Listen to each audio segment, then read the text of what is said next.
everyone. I am Cheldyne Reese from grade 8. Everyone know what discrimination is, but do they really know what it really means? Do they know its effect? Do they know that it affects someone's life and perspective? Do they know that not only a person like me can discriminate? Do they know that even people older than me can also do such thing? Here is what I mean. Discrimination is the act of making unjustified distinctions between human beings based on the groups, classes, or other categories to which they are perceived to belong. It means that they are being treated unequally based on their external appearance. They are looking down on them. They are being judged without knowing their story or knowing their point of view. They are treated like they don't belong because of their skin color, hair type, and other things that are noticeable. And like what I said, people are being discriminated on the basis of race, gender, age, religion, or sexual orientation, as well as the other categories. Discrimination especially occurs when individuals or groups are unfairly treated in a way which is worse than other people are treated on the basis of their actual or perceived memberships in a certain groups or social categories. It means that they are using different bases on how they isolate or discriminate or judge you. It involves restricting members of one group from opportunities or privileges that are available to members of another group. People were once treated unequally. They were discriminated. Can it possibly be racism? If yes, what do racism really means? Racism can take many forms and can happen in many places. Racism is a form of race, ethnic, or religion-based discrimination. It can now be similar to discrimination. This is what racism means, while discrimination is shown and explained a while ago and will further explain later. Let's get back to our main topic, discrimination.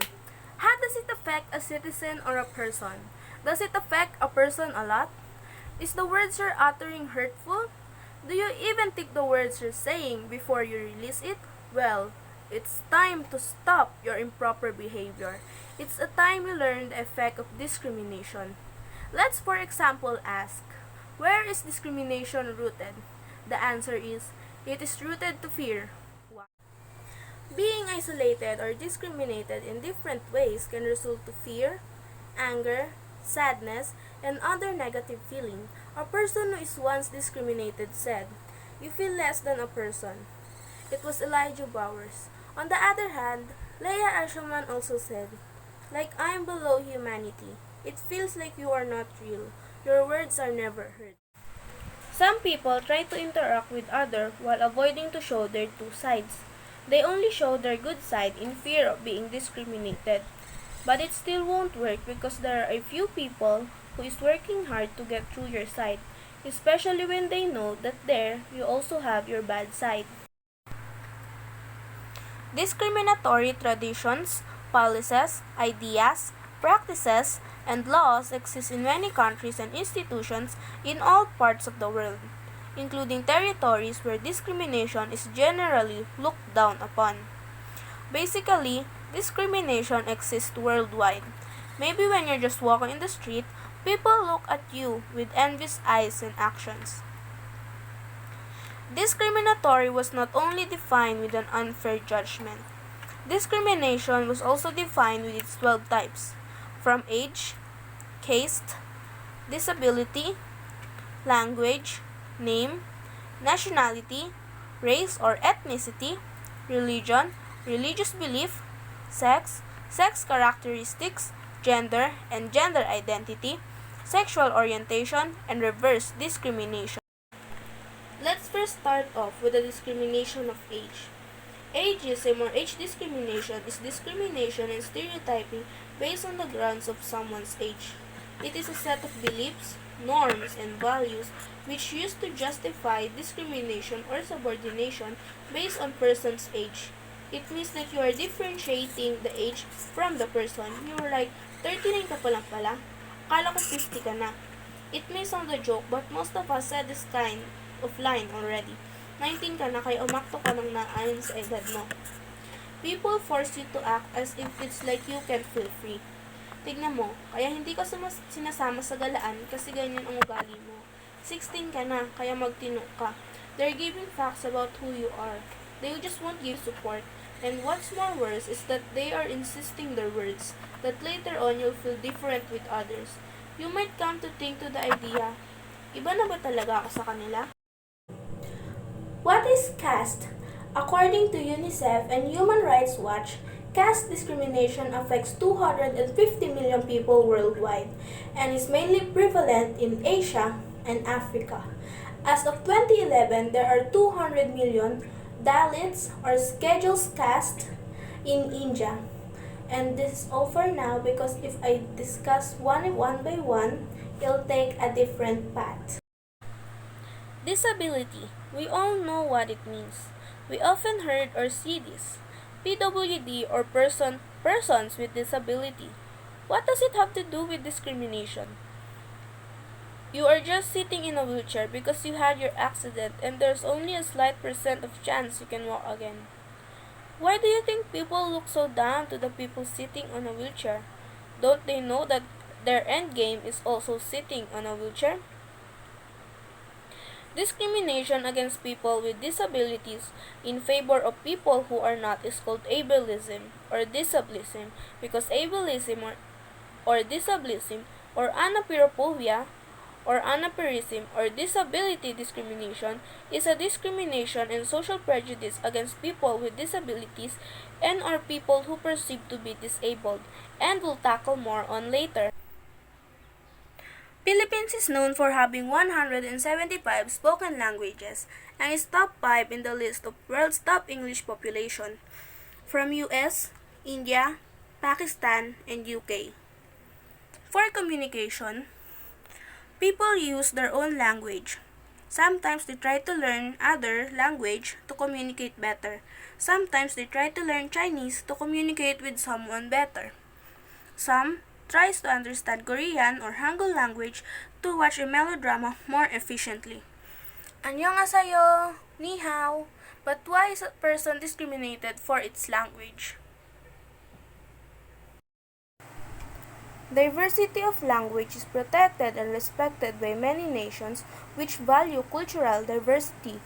However, people are sometimes subjected to different treatment because their preferred language is associated with a particular group, class, or category.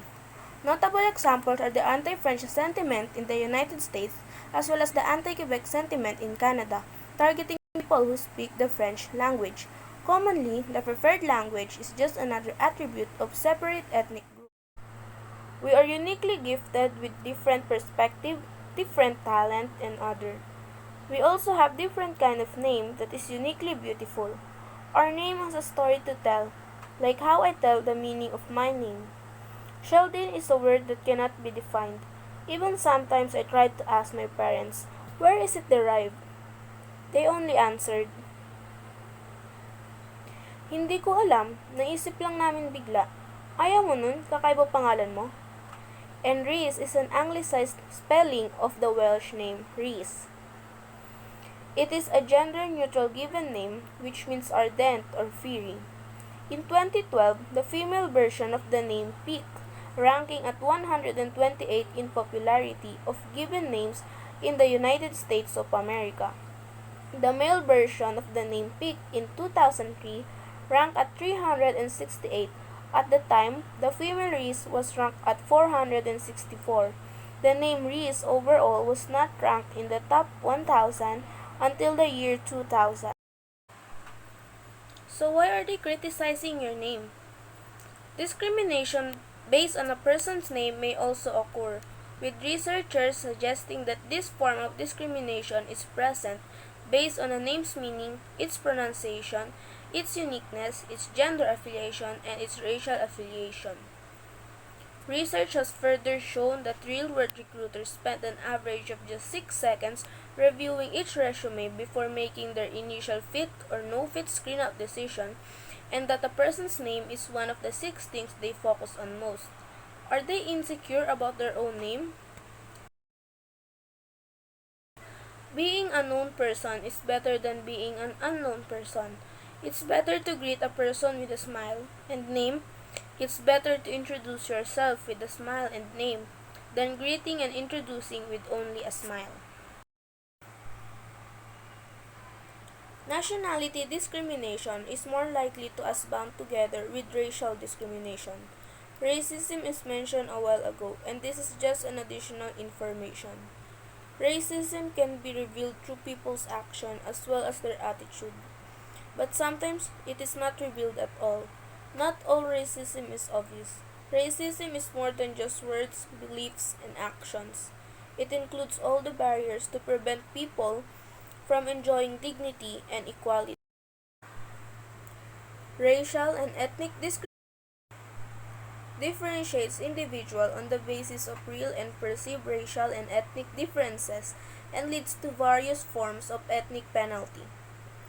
It can also refer to the belief that groups of humans possess different behavioral traits corresponding to physical appearance and can be divided based on the superiority of one race over another. It may also mean prejudice, discrimination, or antagonism directed against other people because they are of a different race or ethnicity. One planet, 7 continents, 195 countries, 7.9 billion people, and 6 races. In between 6 races, you're uttering words about Black Americans or Negros. Regional or geographic discrimination is a form of discrimination that is based on the region in which a person lives or the region in which a person was born. It differs from national discrimination because it may not be based on national borders or the country in which the victim lives. What did you gain from discriminating people? Popularity? Attention? Praise? Honor? Well then, let me tell you this. It is better to receive the unexpected popularity, attention, praise, and honor than to assume or hope for nothing. You will appreciate the thing more when unexpected.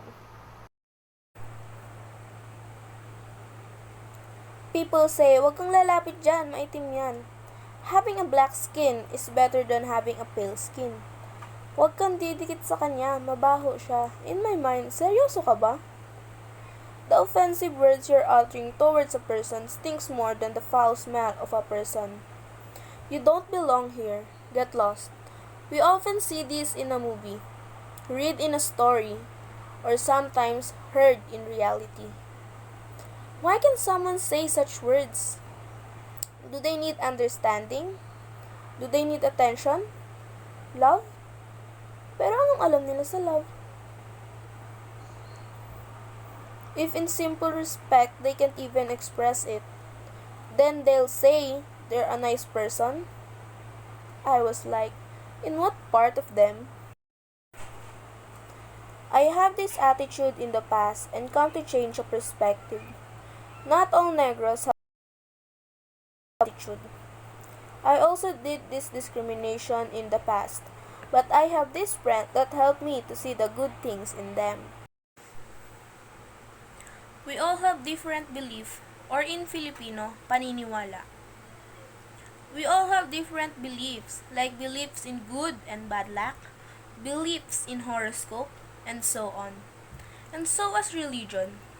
Catholics have their own beliefs, like using rosary, praying before and after meal, attending Sunday masses, serving as lector and commentator, serving as altar server, and so on. And this is the same with other religious beliefs. I may not know it, but I know you will know by the end of the video. There is nothing wrong with being a gay or lesbian. What is wrong is that you are exceeding from your limit.